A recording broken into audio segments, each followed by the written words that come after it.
first test. It's also in book 3. Because we didn't have time to go through all that stuff in your book 3 and whatever, I just pulled a couple of things out of there that I thought might be worth talking about. So modular arithmetic is a small little branch of number theory. And number theory is basically what it says. It's theories about numbers. Everybody locked in? Because this is not something you're going to learn anywhere else in any book unless you go check out a number theory book or this is kind of a graduate school or undergraduate class if you're getting a math degree. And you can study it for a whole semester, number theory. But this is one small branch of number theory called modular arithmetic. Now, modulos, you will see problems written like this. You might see something like 20. You might see something like 25, and you'll see these 3 bars that kind of look like an equal sign. But they don't mean equal sign. It means equivalence relationship. And then you'll see maybe a variable, and then you'll see these parentheses, and you'll see something like mod 7. Okay? Well, when you see something written like this is a very basic version, or we can even use this example right here. This is basically saying, I want to figure out what the remainder is. It's all about remainders. What is the remainder when I divide that by 13. Now, clearly, that is a big freaking number, right? If I type that in my calculator is going to say overflow or error because it's 2, I think. This does 999 places to the right of the decimal, and I'm pretty sure when I raise this, it is not going to allow me overflow. Okay, so it's too big. So there's no way, even if I had free time, that I'm going to actually raise this to the 1,234th power. So if it was something like this, this is saying, what is the remainder when I divide 25 by 7? Now that I could do, right? Divide 7 into 25, goes 3 times, with the remainder of 4. So that would mean that this x value would be 4. That's the remainder when I divide this by this. Problem is, you're not going to be given a problem like that. You're going to be given problems like this. And we have to find a way to actually find these remainders using number theory. Okay, so I could talk about this and unravel this over the course of a week if I wanted, but I'm going to do it in the course of a day by showing you a couple little tricks. Okay, so the first thing we're going to do is try to simplify this number, the base number, and simplify the exponent as well. So let's focus on the base. Tell me 2 ways. First, just tell me one way, and I think I've already said it, that I can get a remainder, that I can find a remainder if I'm dividing by 7. It's not a trick question. What do you mean, just divide it? Just divide it, right? So I could come out to the side and divide 7 into 25. It would go 3 times, right? And then I subtract and I get a remainder of 4. So one thing I could do to reduce this number right there, we call that a base because it's not an exponent like the 1, 2, 3, 4 is. I could reduce that by dividing by 7 and replacing it with its remainder. And that is one way I can reduce this. It seems like right now it might be the only way. But wait a minute. I could also do this. I could take this 25, right? And if you really think about it, couldn't I just subtract off a bunch of 7s until it finally gets down to a number between 0 and 7? And that would be, or 0 and 6, and that would be the remainder as well. So you have 2 real methods. Now, right here, I'm going to be finding the remainder of this massive number when I divide by 13. I really don't want to subtract 13 because that's a lot of subtracting 13s, isn't it? But it is an option. I could subtract 13s a whole bunch of times, and when I finally get down to some number between 0 and 12, I will have subtracted enough. Okay? Now, one thing that's also nice about this subtraction theory is that every now and then, you'll see a situation like this. Let me just throw it out there. What if I had 29 to the, maybe not 29, how about 27 to the 100th power. And this was your, and I'm just going to use 7 again. And this is your problem. So 27 to the 100th, that's a huge number, right? That's like 3 to the 300th. I think we memorized 3 through the 8th. Hopefully you still know this. But that's certainly not 3 to the 100th. And that would take a lot of time to finally get that 3 to the 100th so I could divide by 7. But one thing I could do is I could divide 7 into 27, which would give me what remainder? 6. 6. Now a 6 remainder means I can replace that 27 with a 6 and bring everything else down.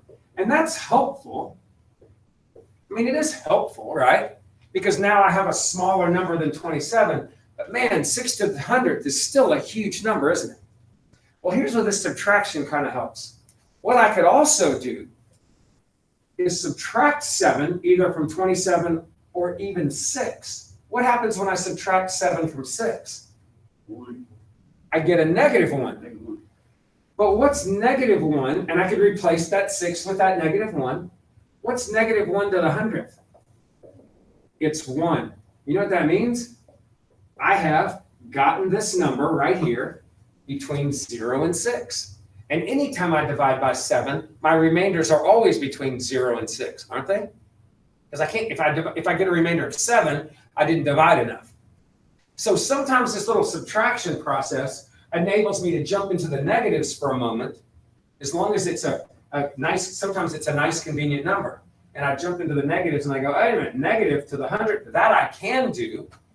And maybe it ends up being a little bit easier for me.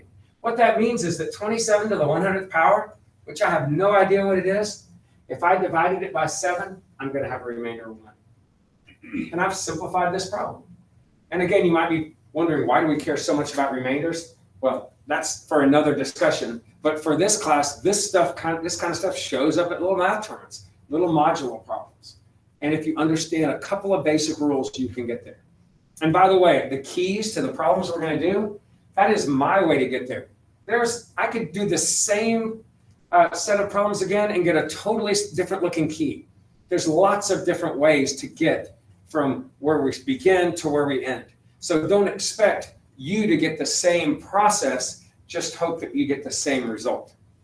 Okay, so bottom line is, one way to reduce the base is either to divide that number by 7 and replace it with the remainder, or to subtract that number by 7 any number of times you want. You can do it once, you can do it twice, you can do it 4 times, right? Like I could subtract 7 4 times and get a negative 1. Whatever, you can do it and replace that base with that result. Are you all with me so far? Okay, so that is one quick way for me to reduce 2345. I can ignore the exponent. I can ignore it, and I can divide 2345 by 13, and that will give me a significantly smaller number, right? Right here, 2345 divided by 13.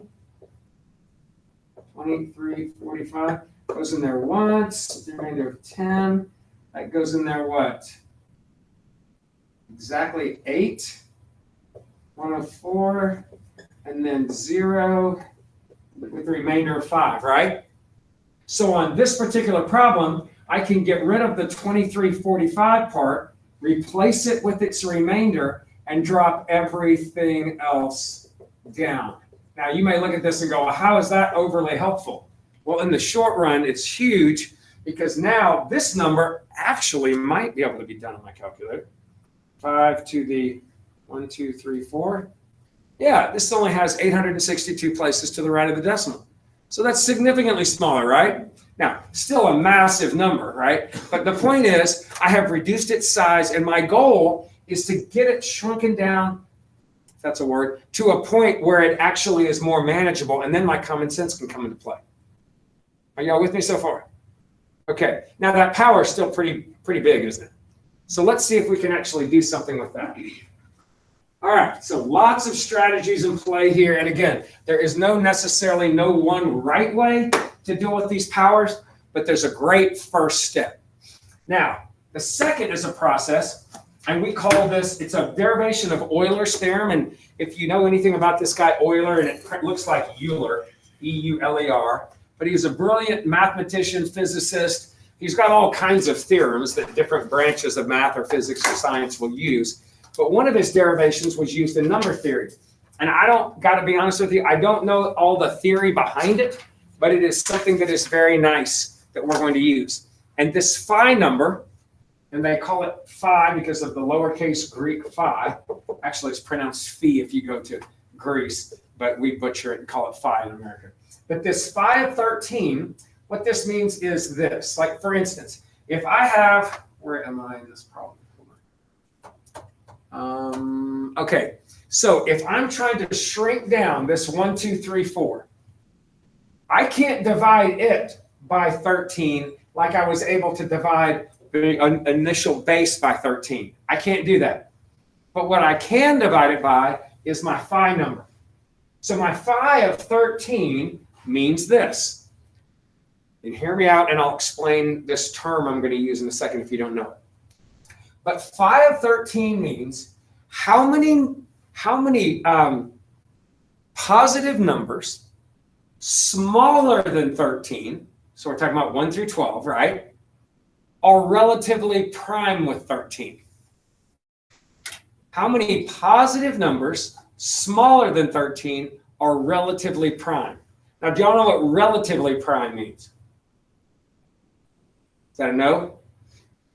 Okay, so relatively prime means they don't share a common factor. Okay, it doesn't mean they're prime. Like the number 9 is not prime, the number 4 is not prime, but they are relatively prime because they don't share a common factor. Does that make sense? Okay, so if I asked you, of all the numbers smaller than 13, which are 1, 2, 3, 4, 5, 6, 7, 8, 9, 10, 11, 12, of all those numbers, how many of those numbers are relatively prime with 13? All of them. So how many are there? 12. That's what the phi number is equal to. So your phi number, your phi of 13 in this case, is 12. So you can divide the exponent by 12 and replace it with the remainder. So you can divide the base by 13, and you can divide the exponent by the phi of 13, which in this case is 12. We're going to do this a bunch of times, so you'll see this in play over and over. So what I can do is go up, take that 1, 2, 3, 4, which is the exponent, divide it by the phi number, which ends up being 12, goes in there one time, with the remainder of 10, right? So what that means is I can replace the 1, 2, 3, 4 with a 10. And now I have significantly reduced the size of this problem. Now, some of you are going to go, oh, 5 to the 10th? I can do that. Because I know 5 to the 6th is 15, 6, and I know 5 to the 4th is, 6, and I could multiply 15, 625 times 625 and get a big number, right? Isaac is right. I don't want to do that, though, because that's a big number and a lot of multiplication. But I could write out that 15, 625, and I could write out that 625. I could multiply it up and get a huge number, and then I would have this huge number, right? And then what could I do once I have this huge number? It's a base, and I can always divide a base by 13 and replace it with the remainder. And at that point, I would be finished. Now, I think there are better ways to do that, even though that's a great thing to do if you lost your bearings or you were just kind of stuck. But here's a better idea, I think. And my goal is always trying to do this stuff without having to go off to the side and multiply a bunch of junk out. So here's what I'm going to do. Again, I have two rules. One, I can divide any base by the mod number. Two, I can divide any exponent and replace it with the remainder. Two, I can divide any exponent by the phi of the mod number and replace it with the remainder. But remember, I can always divide bases by the mod number. Well, what if so at this point, I'm down to this, 5 to the 10th. What if instead of actually finding 5 to the 10th, I broke 5 to the 10th up in 5 to the 5th and 5 to the 5th, or maybe 5 to the 4th squared, which is 5 to the what? 8. I'm just picking the number. It could be anything. And 5 squared. Doesn't that make 10 5s? Now look, if I do that, I'm dealing with smaller numbers that I'm more comfortable with, right? I know that 5 to the 4th is 625. Drop down to 2. I know that 5 squared is 25. And remember, I can always divide what by 13? The bases. So what if I divided now 13 into the 625? Well, it goes what? 4 times with a remainder of 10, and 13 goes into that. What? 8 times with the remainder of 1? Well, then I can replace the 625 with a 1 and drop the 2 down. What's 1 squared? Just a 1. And then on the 25, couldn't I divide it's a base, isn't it? Couldn't I divide 13 into 25 and get a remainder of 12 and replace the 25 with the 12? Or even easier, just do what to the 25? Subtract 13 and get 12? And as soon as your final result is in between 0 and 12, because remainders are always less than the number you're dividing by, as soon as you get a number between 0 and 12, which I did right here, you're finished. Now, did I have to go 5 to the 4 squared and 5 squared? No, I could have done 5 to the 5th times 5 to the 5th. And what's 5 to the 5th? 3125. So I could have said, all right, if that's 3125 and that's 3125, now I don't even have exponents. What could I have done with each of those? Divided by 13 and keep the remainder. So I could have said, all right, 13 goes into 3125, what, twice? 4 times with the remainder of 5, right? So that's going to give me a remainder of 5. That's same number, so that's going to give me a remainder of 5. That gets me to 25, right? And then what happens when I subtract 13 from 25? I'm back at that 12 again. So there's lots of different, and you might go, well, that was easier. Why didn't you do that? Well, I don't know, probably because I didn't think about it. So I mean, there's lots of different ways to do it. I could have looked at this as this. I could have said, well, that's the same thing as 5 squared to the 5th. Isn't that still 5 to the 10th? Which is what? That's 25 to the 5th, right? Now let's be clever right here. What can I do to that 25 to shrink it down? Divide by 2 and get a 12 as a remainder? Or couldn't I subtract 13 twice? What would that give me? A -1? What's -1 to the 5th? -1. Now I can't end up with a -1 as a remainder. Anybody got to guess what I could do then though? Add back a 13, and where do you end up? Same place, back at your 12. So there's all kinds of little strategies to determining these modulos. That's the short for mod is for modulo. There's all kinds of ways, and I'm describing all this in all these words, just giving you some examples, but lots of different ways. Oh yeah, I did that one right here actually. But lots of different ways you can get there. Yeah. Can you subtract from the exponent? No.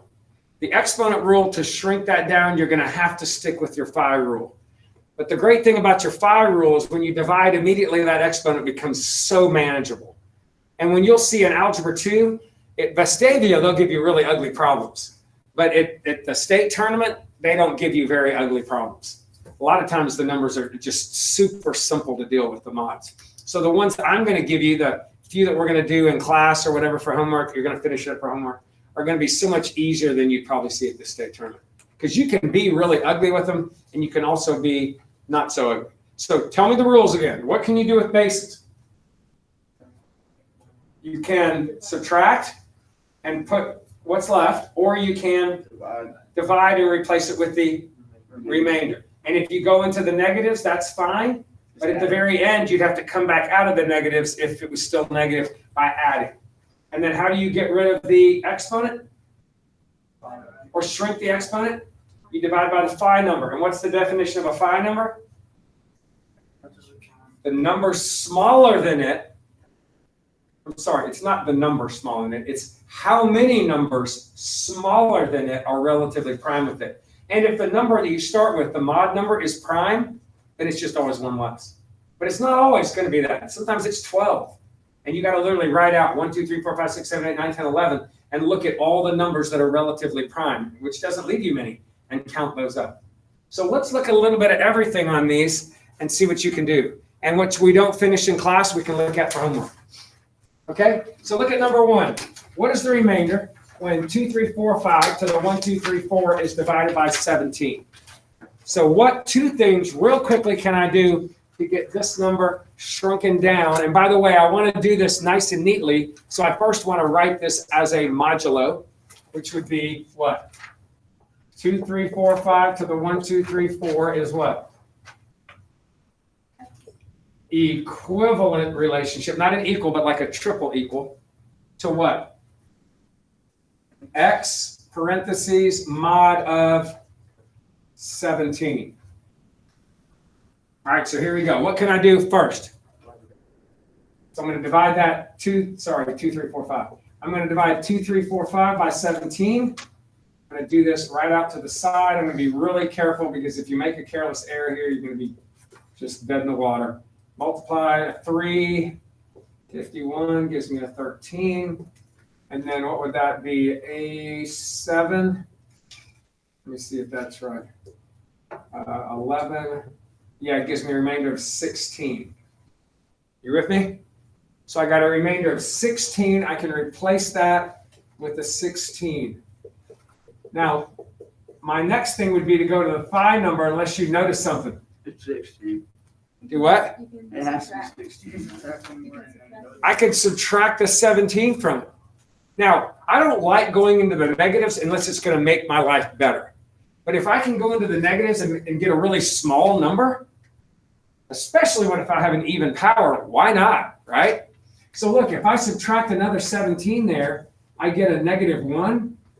And what's negative 1 to the 1, 2, 3, 4? It's 1, and I'm finished. So as soon as I get a number, again, smaller than 17, but not negative, I'm out.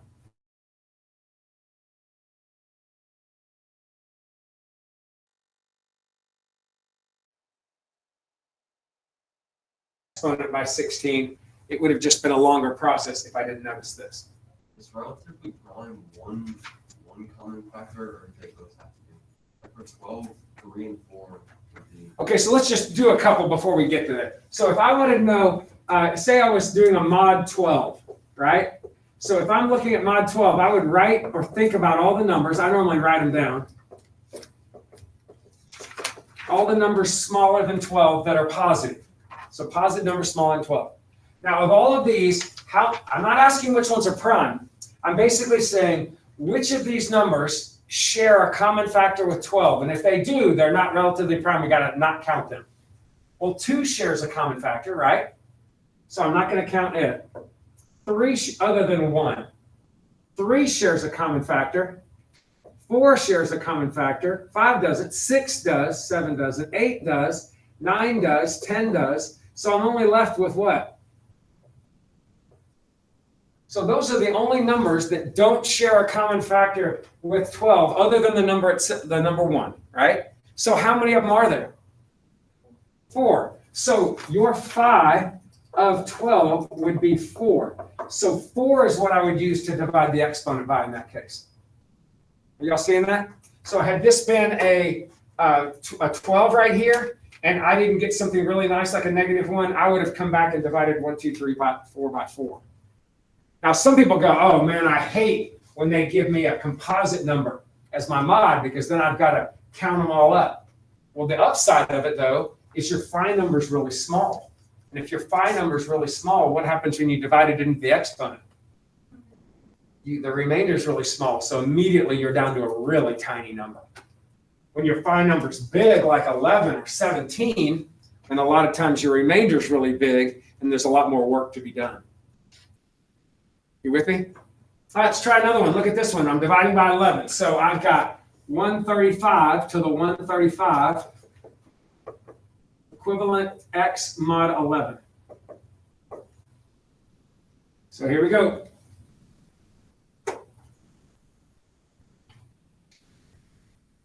First thing, what would you do? Divide the base by 11, hope for the best. So here we go. 11 into the 135. And by the way, if you're doing this work on a test or a quiz, show me every little step, because it's so easy to make one careless error. And if it's just a bunch of chicken scratch, I don't know what you're doing, I'm going to X you. If I can see these division processes and go, oh, I made a careless error there, you might just get dotted. So 11 into 13 once, drop the 5, 11 into 25 twice, remainder of 3. So I'm going to replace the 135 with the 3, bring everything else down. Now, how can I simplify that exponent? I can divide by the phi of 11. And what is the phi of 11? 10. Whenever it's prime, it's 1 less, because if it's prime, there are no common factors, right? So the phi number is 10. So I'm going to divide 10 into the 135, and it goes 13 with the remainder of 5. So I'm going to replace that with a 5. And at this point, I don't need to really be magical, do I? What's 3 to the 5th? 243. So if I know that 3 to the 5th is 243, then just go and divide 11 into 243, take the remainder and call it a day. So the remainder is 1. So that means my remainder, when I divide that big number by 11, would be 1.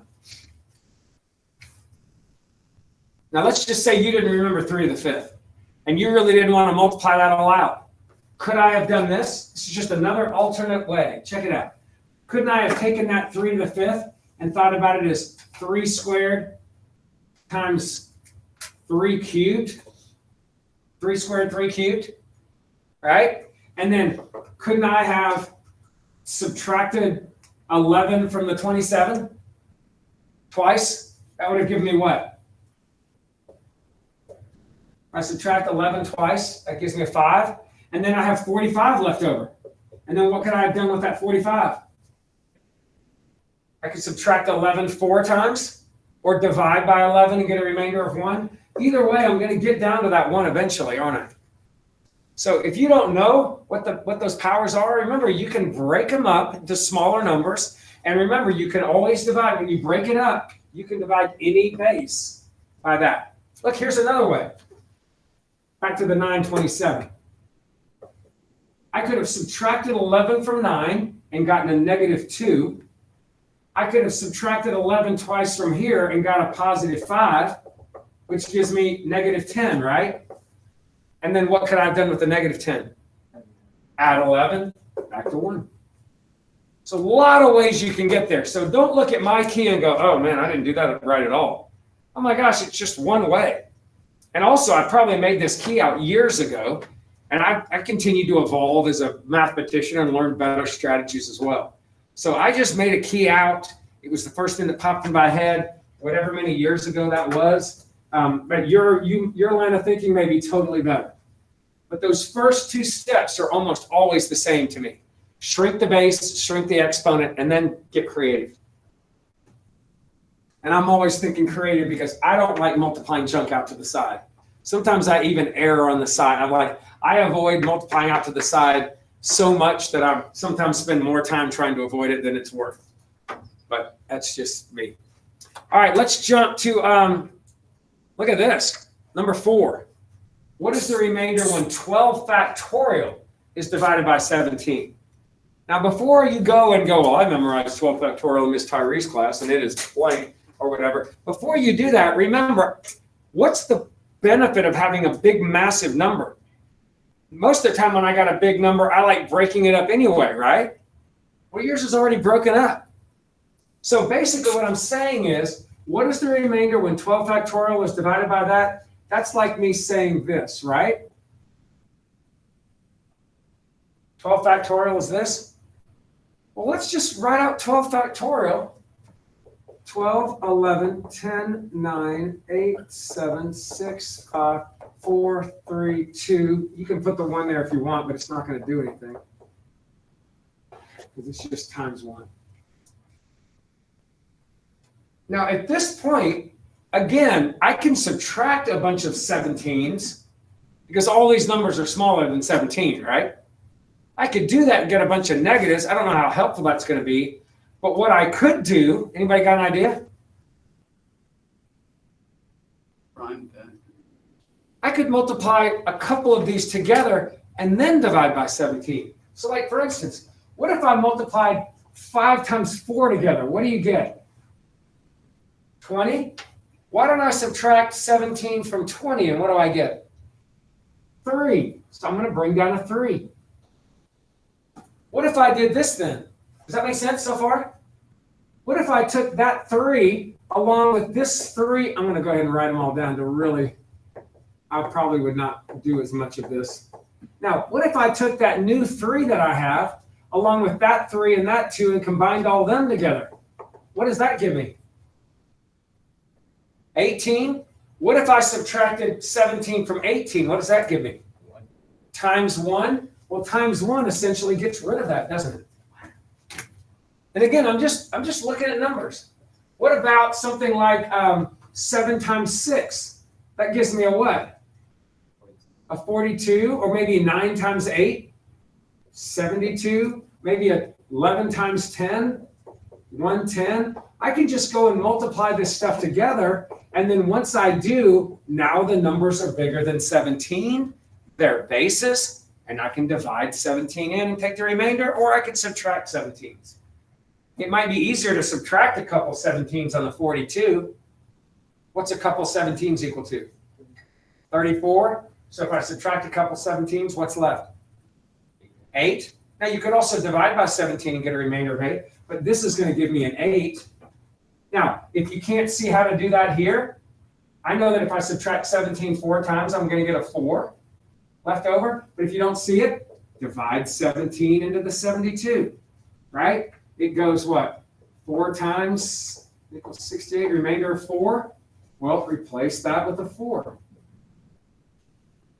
I can divide 17 into 110. Goes, I don't know, 6. With the remainder of 8. Replace that with an 8. Can't really do anything with the 12, so I'm just going to drop it down. At this point, what can I do? Multiply the 12 and the 4.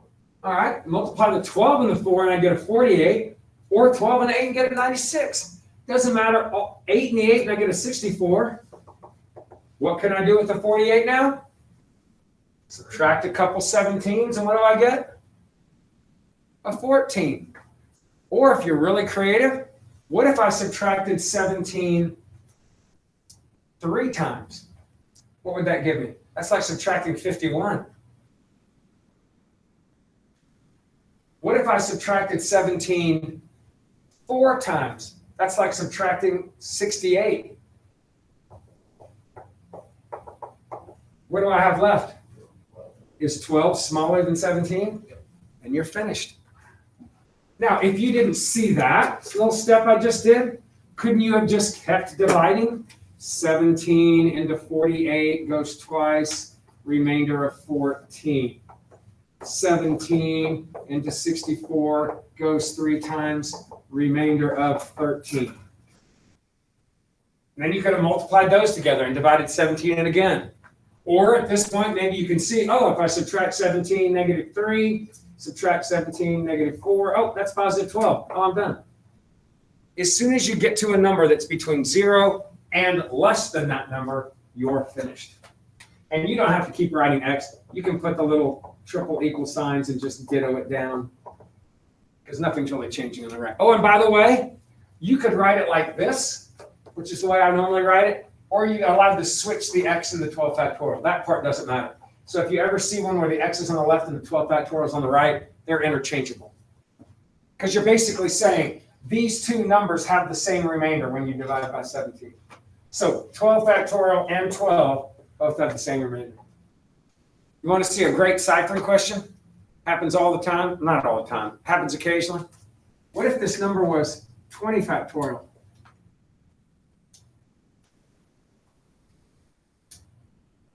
I'm done. I have it. 1.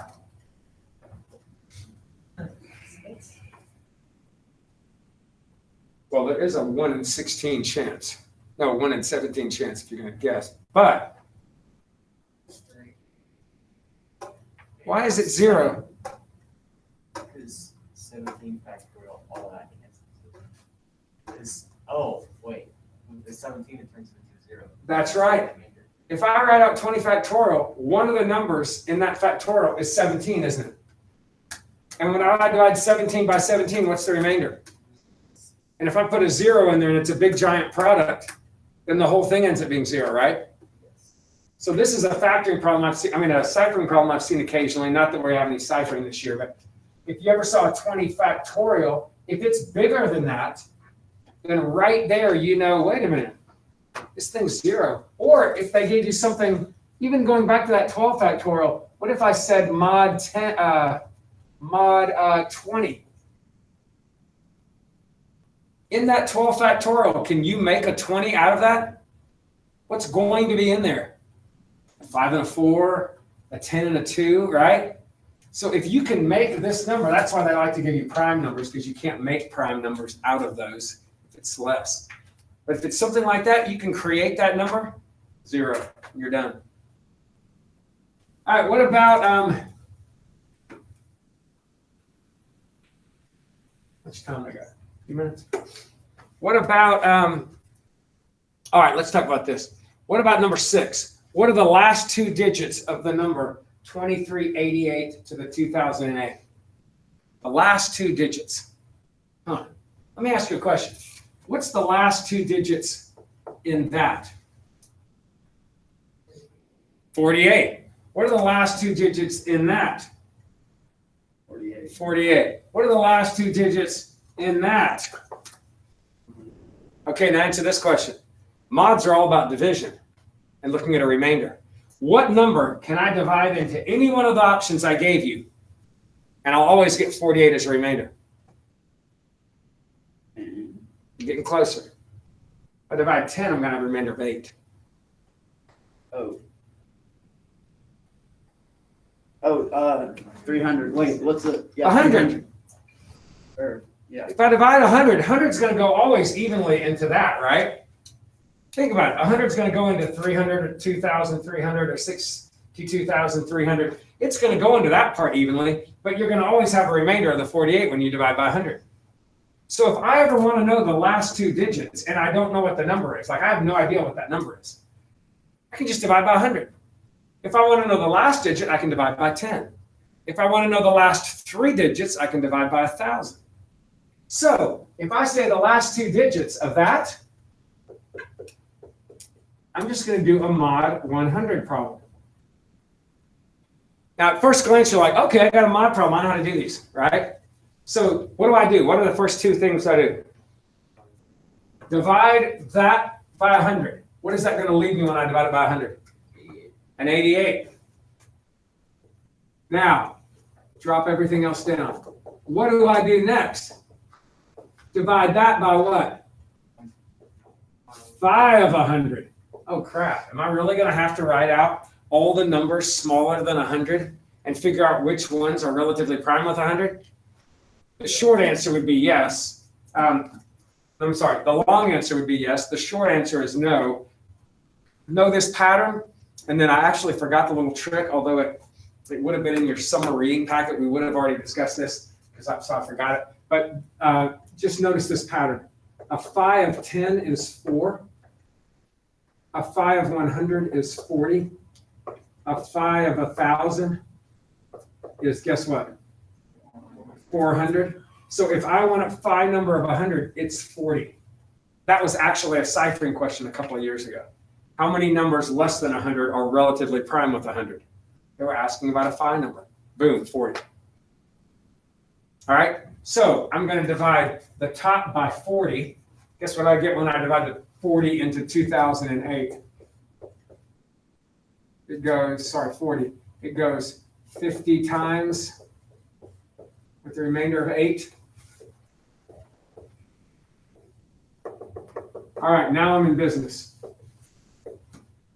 Anybody see something I could do real quickly to make my life maybe a little easier, make the number smaller? Ooh, subtracting 100 gives me a negative 12. And what's negative 12 to the 8th? I mean, I don't know the number, but what could I do with the negative if it's to the 8th? Anyway, Positive? So that was awesome. I don't have to worry about the negative anymore. So now I'm done with 12 to the 8th. Anybody got a suggestion on 12 to the 8th? I don't know that, and I certainly don't want to multiply it all out. What if, times 3, do what? p squared times 3. Then you can Actually, that's not a terrible idea. He's saying change 12. It's a really good idea. 2 squared times a 3 to the 8th. Does that make sense? Which would give me 16 2s and 8 3s. That's definitely a route you could go. And I don't know what 2 to the 16th is, but I do know what 2 to the 8th is. What's 2 to the 8th? So I've got a couple of 256s, and a 3 to the 8th is a 65, 61. Can't I now divide 100 into each of those? Now, that wasn't overly super helpful. What is my remainder when I divide 100 into each of those? 56. So I would get a 56 here, another 56 there, and a 61 here. But I am getting smaller, right? Are you following me? So at this point, I might go, well, let me just suck it up and multiply my 56s together. That gives me what? 336 and a 280. So 3136 times the 61. What do I get when I divide 100 into that? 36. So now I'm down to 36 and 61. Okay, let me just multiply 61 by the 36. That gets me to 2196. 2196. And what happens when I divide 100 into 2196? You get 96. I get a 96. Now that's just one way to go. One of many. All right? Y'all seeing that? Anyway, play with those. The keys are up, and again, my keys are not like that was not the way I did it in my process, but it was totally fine. Pretty creative. And then remember, guys, that is tonight's homework, and then your homework for tomorrow. If you look at that state test review, is to work on the evens from the B test. Are y'all with me? So this is tonight's homework. Finish up this page. The keys are on Schoology. And then for tomorrow, or if you want, I would do it tonight. Get it behind you. Yeah, I'll get up early and knock it out. It's just a beautiful weekend. Nice and cool. So, but not remember, state test evens. We're going to be looking at those on the Monday we get back. And a pretty decent chance I'm going to take those up. Actually, yeah, I'm going to do we're going to go over everything on that Monday, which is going to be hard to do that, but I'm trying to, I'll hand you the key so you'll have the solutions to all.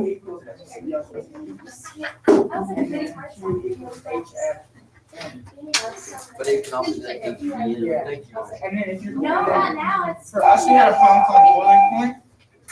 You just take the boiling point number and multiply it by the mass. I'm waiting for it. I'm waiting for it.